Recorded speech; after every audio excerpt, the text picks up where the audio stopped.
দিনটা ছিল 22শে এপ্রিল, আমার মেয়ের প্রথম স্কুল।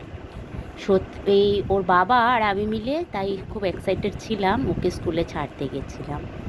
তো রাস্তায় দেখো এই যে স্কুলের সামনে চলে এসেছি আমরা। কিন্তু সত্যি বলতে কি, ওর থেকে বেশি ভয় পেয়েছিলাম আমি। এই 4টি বছর ধরে মেয়েটা আমার আঁচলে ছিল। স্কুলে যাবে, 2 ঘন্টা থাকবে, আমার টেনশনটা এই ছিল, ও পারবে তো, ও সব কিছু ঠিক করে নিতে পারবে তো। তো সেই চিন্তাতেই ছিলাম। যদিও বা ওই দিনকে ও বায়না করেছিল, মাম্মাম তোমরা আমাকে ছেড়ে যাবে না। তাই একটু মন খারাপ ওর হয়েছিল। তখন আমরাও বললাম ঠিক আছে বসবো আমরা, বাবি তুমি যাও ওপরে। তাই এই যে বাবার সাথে বসে আছে মনটা খারাপ করে। তো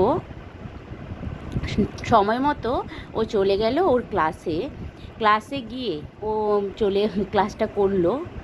যাই ওর পড়ানো হচ্ছিল সেইগুলো করছিল। আর এদিকে দেখো ফটোগুলো তুলেছিলাম যখন ও ক্লাসে যাওয়ার আগে।